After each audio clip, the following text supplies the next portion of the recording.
Cláudio, ontem foi dia de todos os veículos de comunicação consultarem os seus departamentos jurídicos. Por quê? Porque ontem o ministro Alexandre de Moraes fez ali um adendo à decisão em que ele colocou Jair Bolsonaro sob medidas cautelares, né? Tornozeleira, não pode sair na rua à noite, não pode participar de redes sociais.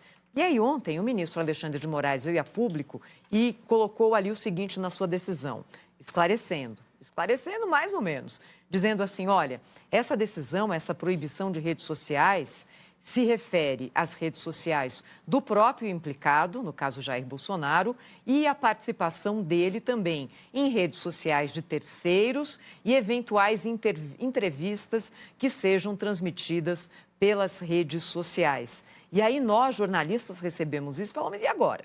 Porque Jair Bolsonaro é um personagem político que, do ponto de vista da notícia, tem muita relevância.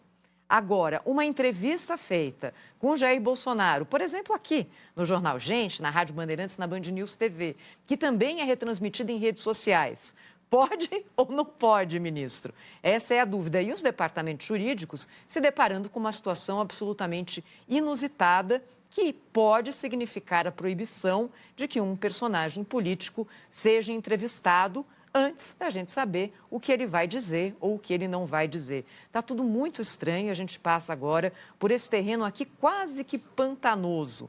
A impressão que eu tenho, Cláudia, é que o ministro Alexandre de Moraes jogou ali várias iscas para ver se o ex-presidente Jair Bolsonaro morde alguma delas. Desde proibição de sair à noite, de falar, tem muita coisa. Jair Bolsonaro tem um temperamento imprevisível e quem está ali no entorno dele, nesse momento, deve estar tendo muito trabalho para fazer com que o ex-presidente entenda que a consequência para ele pode ser iminente e real e pode ser cadeia. Porque como é que vai se convencer Jair Bolsonaro a, durante semanas, meses talvez, a não fazer nenhum tipo de declaração, a não falar em público, a não sair de casa? Não sei. Me parece que essa história vai ter outro desfecho e que ele não vai demorar muito, não. A intenção clara é prender Bolsonaro, né? Eu acho que ele vai, de alguma maneira, em algum momento ali, ele vai ser preso. Essa proibição, por exemplo, a divulgação de declarações de Bolsonaro nas redes sociais pode resultar na prisão do Bolsonaro. Então, assim, é meio que um convite a quem quer ver Bolsonaro preso, é só gravar alguma declaração dele, alguma fala dele, mesmo que seja no particular, e divulgar nas redes sociais. Isso era motivo suficiente para a decretação da sua prisão. Ontem aconteceu isso, né? Ele meio que fez um desabafo, sentindo-se humilhado com a tornozeleira, mostrou a tornozeleira, etc. E tal, e isso aí acabou ganhando as redes sociais, e ganhando também, conquistando, ou provocando a indignação geral de muitos brasileiros. E aí o ministro, então, reagiu a isso, cobrando explicações da defesa. Está ali se manifestando através das redes sociais e tal. Ele, na verdade, não estava se manifestando através das redes sociais, mas a situação dele é muito delicada. Como a Thaís disse, tem ali umas pegadinhas que foram colocadas, né? Algumas iscas. Como, por exemplo, não passar nas proximidades de embaixadas e consulados estrangeiros, como se existissem embaixadas e consulados nacionais. Bom, o fato é que aqui em Brasília há uma profusão de representações diplomáticas, de embaixadas, consulados, instituições internacionais, etc. São mais de 200 no Brasil, aqui em Brasília. Onde quer que a gente circule em Brasília, está passando na porta de uma essas instituições. Então, se o Bolsonaro, para sair de casa e chegar na sede do seu partido, o PL, ele passa por umas 3 ou 4. Então, assim, a rigor, se o ministro quiser, prende o Bolsonaro também por essa razão. Olha aí, passou perto de uma embaixada.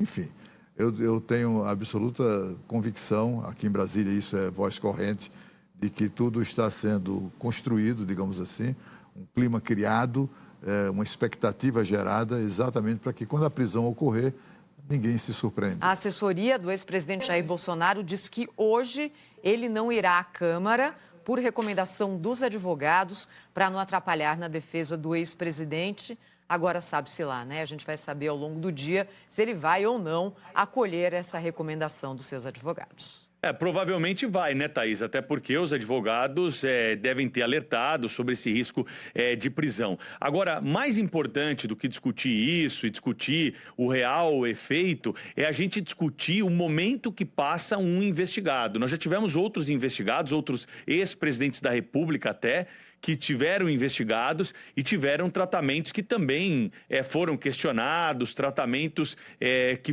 podem ser comparados, apesar das modalidades criminosas serem absolutamente diferentes, sobre aquilo que está sendo colocado a respeito da liberdade de manifestação. Tem preso no Brasil que dá entrevista, ou seja, está detido e dá entrevista. Consegue espaço na mídia, consegue autorização para esse tipo de manifestação. O Bolsonaro não está preso tecnicamente, está com tornozeleira eletrônica, tem restrição de horário para sair de casa, mas tem essa limitação na sua manifestação.